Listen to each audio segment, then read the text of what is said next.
Well, good morning, and we're now going to reconvene in open session. Can I get a motion to reconvene in open session? Moved by Dave Hobbs, seconded Jim, all those in favor? Now reconvene in open session. Before we begin, I'd like to acknowledge that the land on which we gather today is the traditional territory of the Haudenosaunee, Anishinaabe, and Nupal people. We acknowledge the enduring presence of the Indigenous people with whom we share this land today, their achievements, and their contributions to our community. We offer this acknowledgement as an act of reconciliation between Indigenous and non-Indigenous peoples of Canada. Is there anyone on the board that has a declaration of pecuniary interest? Seeing none. Closed session recommendation, there are none. The consent agenda is 7.1 to 7.4. Any questions or anyone want those to be taken off? Seeing none, I'd entertain a motion to approve the consent agenda item. Moved by Sandy, seconded by all those in favor? Approved unanimously. Business arising from the minutes. There is none. Correspondence. There is none. Police services reports.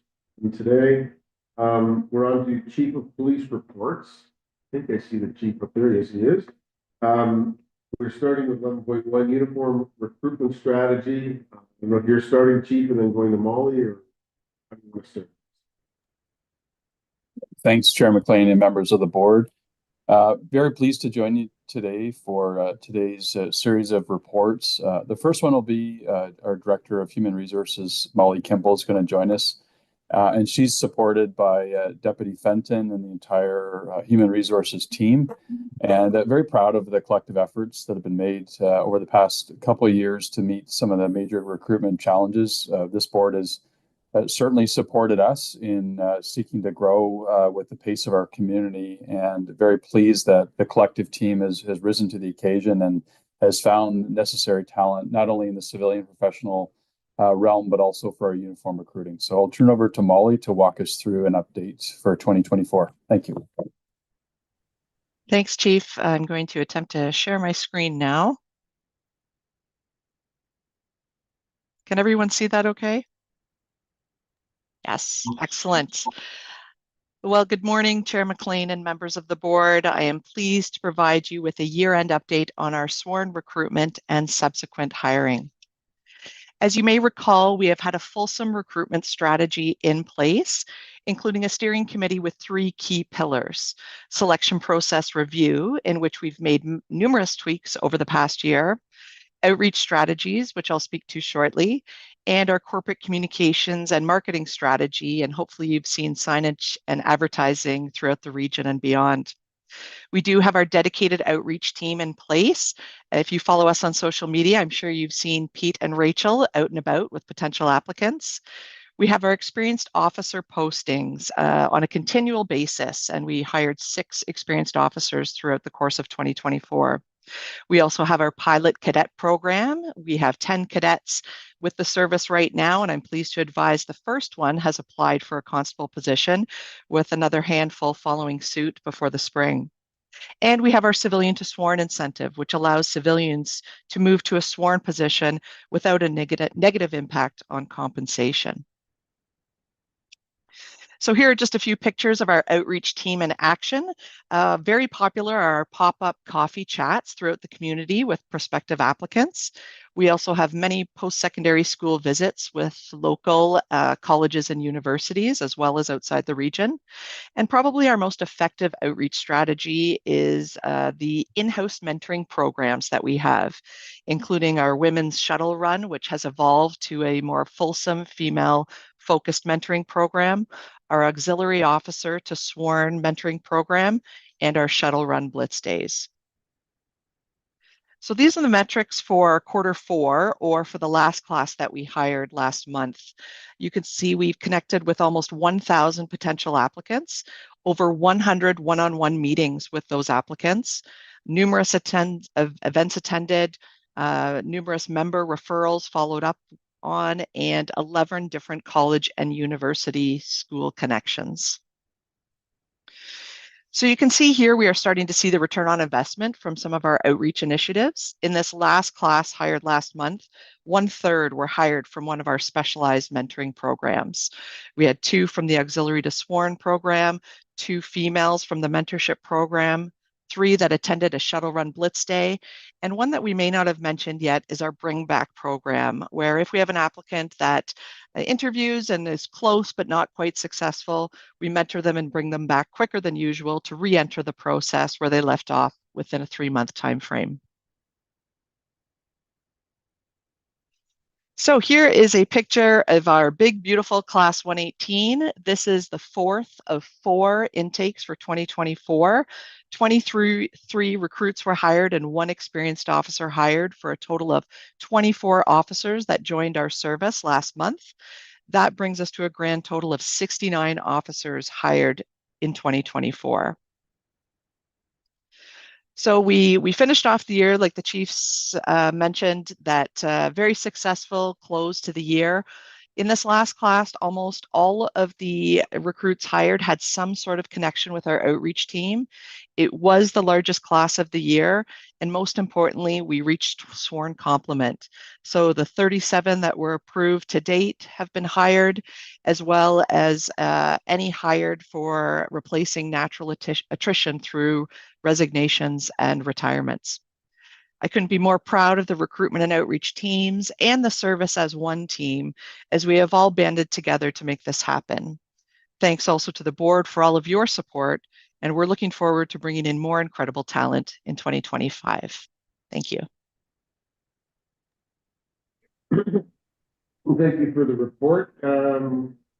Any questions or comments from the board? I just say you can keep it up. There's no shortage, and we were at the retirement dinner, which we may talk about later. There's always people retiring and need to supplement plus the new hiring we need, and so the efforts. And I'll just say for one, I see it everywhere on social media in a variety of different ways. And URPS is certainly front of mind, top of mind for opportunities to get into policing. Sandy. Yeah, so I hope you have this number handy, but how many new recruits have we had through the year, and not just new recruits, but hires to fill our complement this retirement for the calendar year? Sorry, it's a bit spotty in terms of the reception, but yeah, 69 includes the total number that we've brought into the service, which includes the 37 that we've been approved to date of the 55, plus any resignations and retirements. So we're exactly flush at year end. Great. Excellent. Karen. I can just observe and say this is very impressive success rate, given that we know all of these services across the province, including the OPP, are being really aggressive in their recruitment. So I would just say, well done, good results. Yeah. Okay. There's no motion there. No motion. Okay. Well, thank you for that report. Appreciate it. Keep up the great work. We'll move on to planning for St. Patty's Day 2025, and it looks like Deputy Chief Davis, or you start.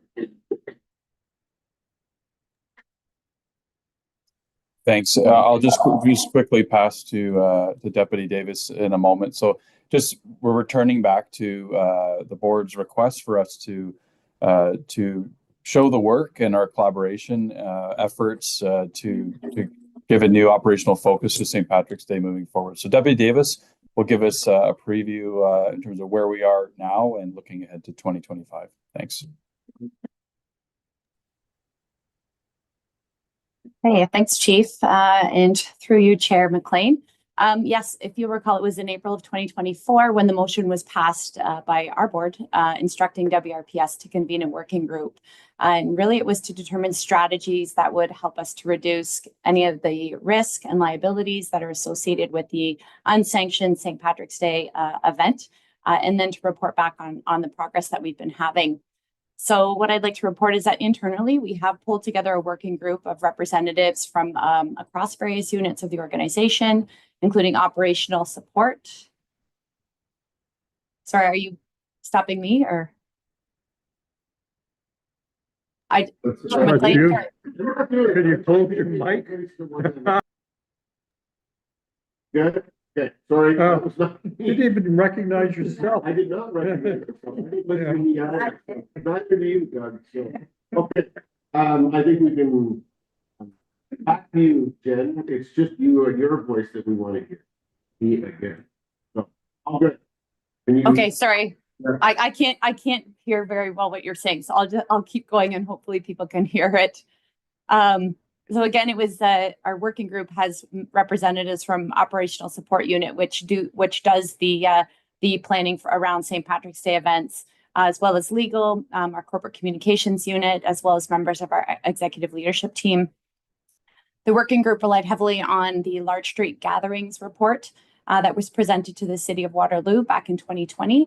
And specifically, there are 12 recommendations listed within that report. And we use this report as a bit of guidance just to evaluate work that has been done since then. And if you recall, this report is actually based on St. Patrick's Day's events that were leading up to COVID, so prior to 2019. So really what work has been done, what is left to be done, and then maybe even some considerations around work that was not initially considered when the report was done. So we have conducted a review of recent practices in other jurisdictions with post-secondary institutions, speaking both with our policing partners, but also municipal partners, city partners, who are facing some of the similar incidents related to St. Patrick's Day that we are. And learning what, if any, tactics they are doing that are different from what we're doing here to also help to inform some of our recommendations locally. Additionally, we've connected again with our emergency service partners, including paramedic services, fire, to discuss strategies to mitigate risks. Obviously, our main priority is public safety, and not only of those attending, but also the service to the rest of the community. But how do we actually mitigate the pressures that are associated with the demands that are placed upon us as well as a result of St. Patrick's Day? We have recently met with representatives from the City of Waterloo as well, and are actively engaging with post-secondary institutions, recognizing that all of youth are not associated necessarily to the schools, but that they do actually play a supportive role in helping to shift the trajectory of these unsanctioned events, which often historically have been seen as a rite of passage by youth. Overall, what I can say is we recognize that the response requires a collaborative response with all of these partners. The work remains ongoing. We hope to share some of the specific strategies for implementation in the new year. And it really is about our primary goal of ensuring public safety, but then also recognizing that there are rising financial costs associated with these events that need to be addressed as well. So that is where we're at right now. Thank you. Okay, well, thank you for the report. Any questions, support? I do think, and helpful to know in January, we'll have more of a concrete action plan for addressing, which thank you for the work we've done so far with to get our arms in from a cost perspective, but also importantly is from that safety perspective. So we avoid what is inevitably coming hurtling down the road to someone getting hurt. So thank you, Deputy and Chief Dan for that. No other questions? And there's no approval there. We'll move on to 11.3, race and identity-based data collection strategy. We've got Hassan Siddiqui and Mandy Williams. I don't know who's setting this up, Chief or Deputy or who? Chief? Yeah, thanks very much. So very proud of the work that is occurring locally here in Waterloo region, but also across the province. And I believe it will be emphasized during the presentation that Ontario policing continues to be on the cutting edge of public service analysis for race and identity-based data collection. So our service, joined with York Regional Police, has taken a leading role with academic partnerships and informed by many sources on best approaches to taking on this work. So Hassan will walk us through where we are at the 3-year point in the journey. And there's also linkages to other sectors and conversations that are really starting to show the importance of this work broadly. So over to you, Hassan. Thank you.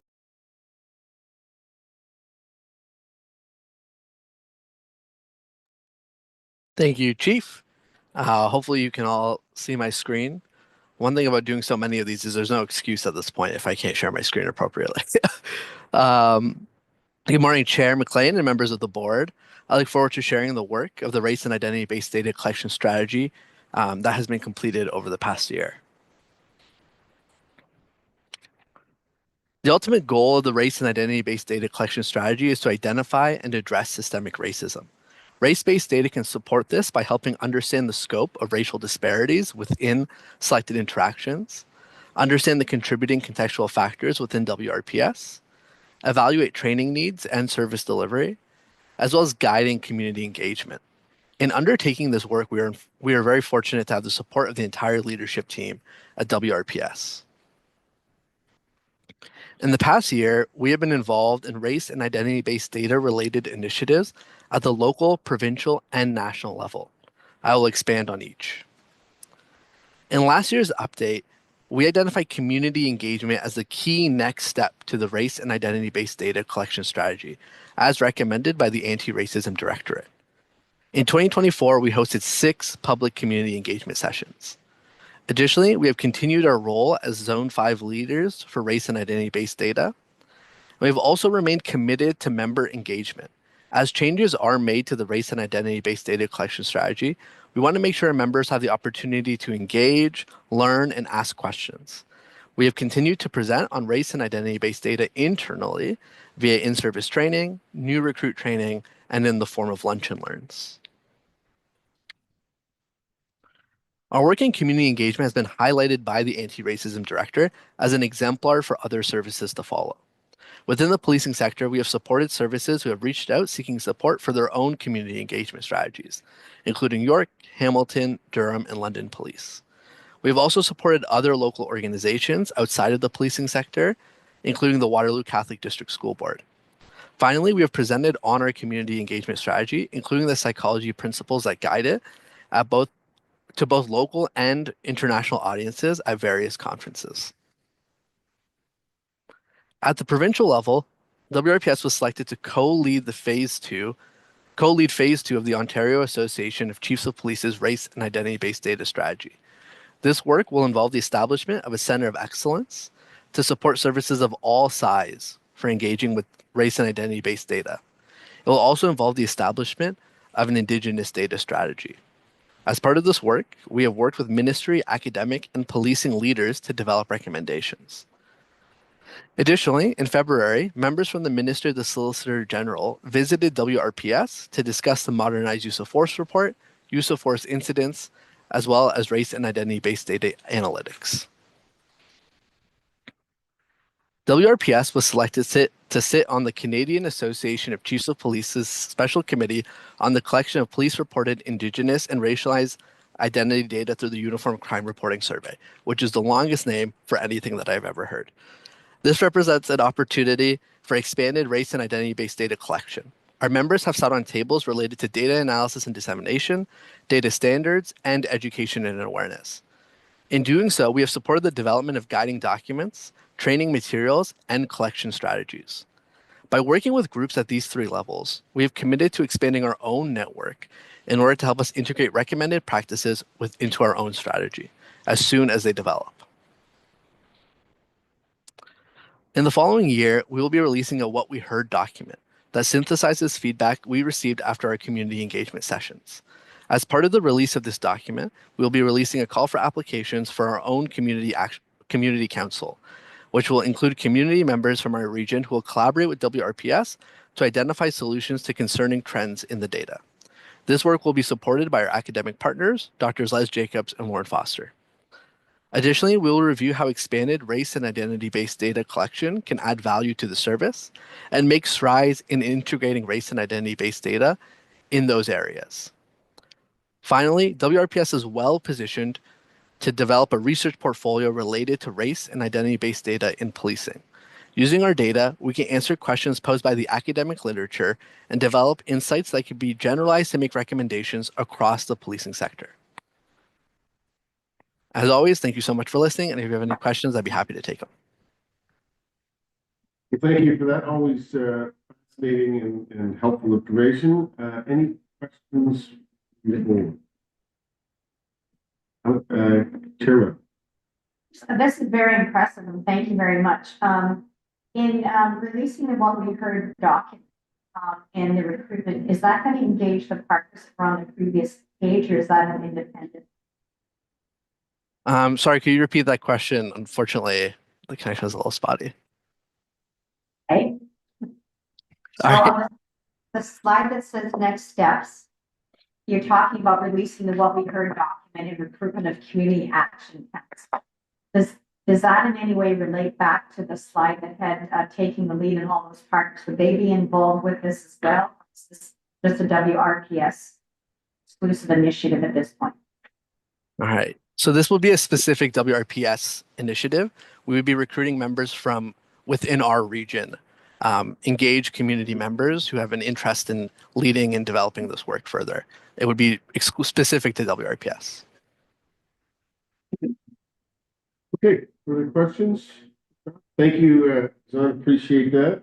I think we move on to the 2025 operating capital budget. I think Kirsten's available, but Chief, I assume you're going to start us off.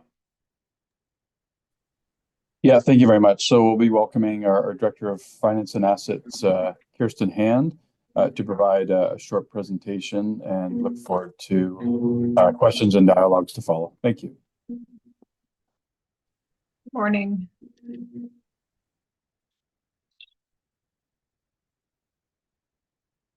Great.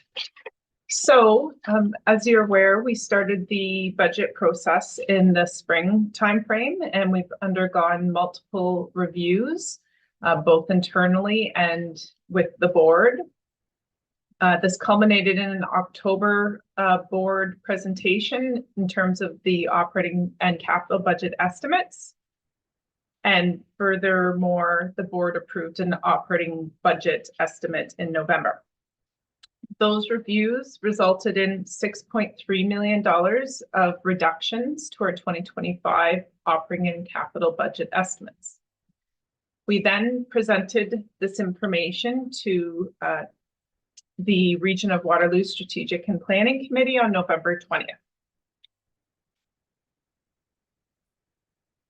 The main drivers for the operating budget increase year over year continue to be contractual or staffing adjustments, benefit cost increases, expansions related to officers and civilians, other salary adjustments, increases to reserve contributions to fund our capital programs and unfunded liabilities, investments in frontline technology, costs of implementing the new Community Safety and Policing Act, offset by increased revenues.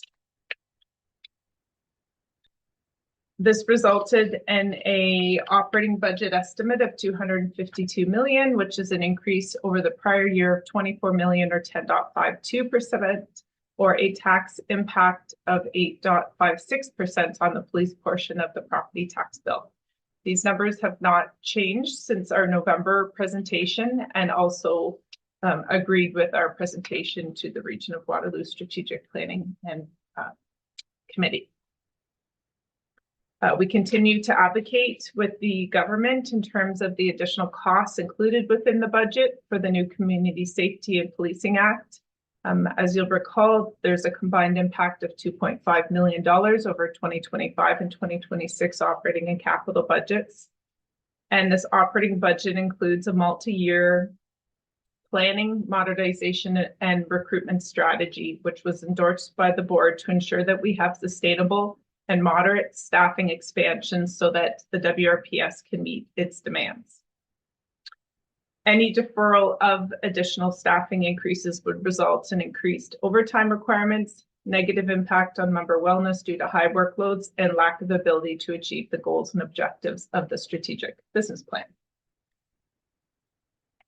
For the capital budget, the 2025 request is 16.7 million, and the 10-year capital forecast is 426 million, pending 2024 budget carry forwards, which will be confirmed and reviewed at year end.